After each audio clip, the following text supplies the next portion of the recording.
Kým kríza tento rok drvila svetové burzy, mnohým špekulantom a podvodníkom sa darilo ako nikdy predtým. No a hoci štatistiky polície nehovoria o náraste páchania trestného činu podvod, mnohí oklamaní a podvedení ľudia si myslia presný opak. Niektoré prípady už polícia doviedla do úspešného konca, padali obvinenia.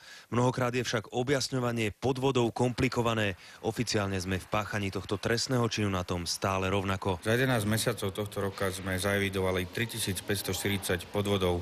Čo sa týka predchádzajúcich rokov, toto číslo je takmer rovnaké. Mnohí oklamaní ľudia však pred políciou s tvrdením o podvode zatiaľ neúspeli. Pozor si pritom treba dávať všade. Špekulatívne firmy vás pripravia o peniaze, napríklad aj pri rekonštrukcii bytu. Bola vlastne urobená len elektrina, tu vidíme tie drôty všade trčať.